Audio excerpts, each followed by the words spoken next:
I always believed I truly knew my wife. We'd been together for over 5 years, and on the surface, everything appeared flawless. Lisa was gentle, loving, and everything I'd ever wanted in a partner. But recently, something had shifted. It started with small things: staying late at work, needing more me time, and that faraway look in her eyes whenever she thought I wasn't watching. Something deep inside me whispered that something was wrong. One night, I decided I needed to know the truth. I wasn't the type to get suspicious easily, but the feeling in my gut wouldn't go away. I'd heard stories like this before, but I never thought I'd be living one. Still, I needed proof. I didn't want to accuse her without reason. Yet I couldn't ignore the signs anymore. So I did something I never imagined I'd do. I installed hidden cameras around the house, in places she often spent time: the living room, the kitchen, the hallway. I had to know, and I couldn't wait for her to confess. She would never expect this from me. For the next few days, I lived in a strange, uneasy haze. Every time I came home, my chest tightened with anxiety, wondering if today would be the day I'd uncover the truth. But nothing happened. The cameras captured nothing unusual, just the quiet routines of our daily life. Still, I couldn't stop checking the footage. It became an obsession.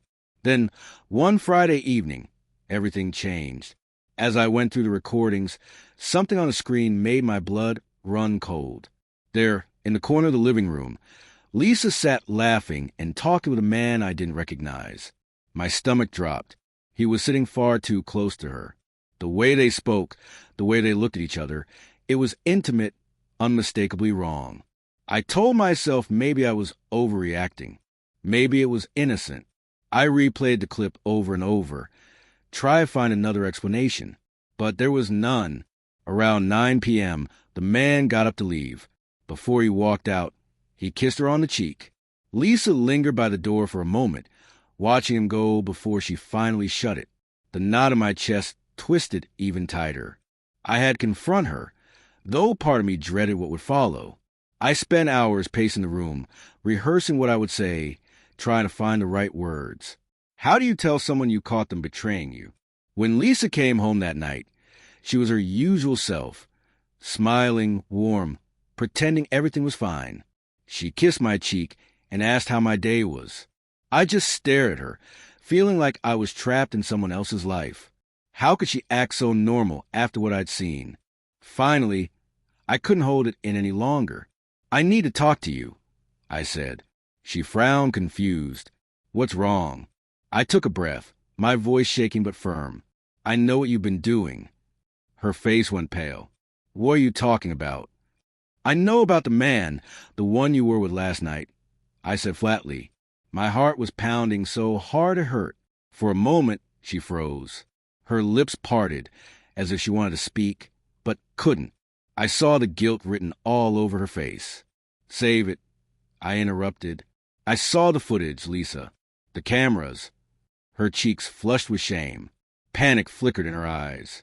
"It's not what you think," she stammered. "He's just a friend. Someone I know from work." I shook my head.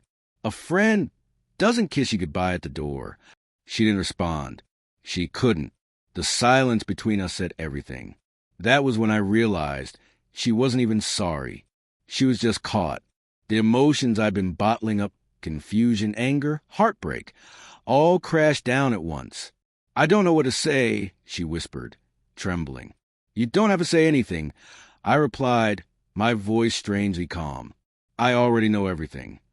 The pain was still there, but underneath it was something else. Closure. I finally had the truth, as ugly as it was. The silence that followed felt heavier than anything I'd ever experienced. It was like standing among the ruins of everything we'd built together. What now? How do you rebuild trust when it's been completely destroyed? In the days that followed, things between us were hollow. She talked a lot. I barely spoke at all. I didn't need to. The evidence said it all. I'd caught her, and now I had to decide what came next. I wasn't sure if our marriage could survive. I wasn't sure I could ever forgive her. But I knew one thing for certain. I wasn't going to play the victim. She thought I'd never find out.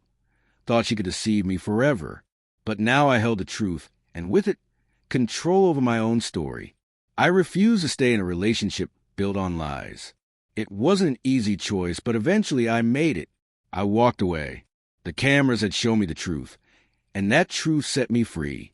It wasn't the end of my story, though, because the hardest part wasn't catching her. It was accepting what I'd lost and realizing how much I had to gain by letting go.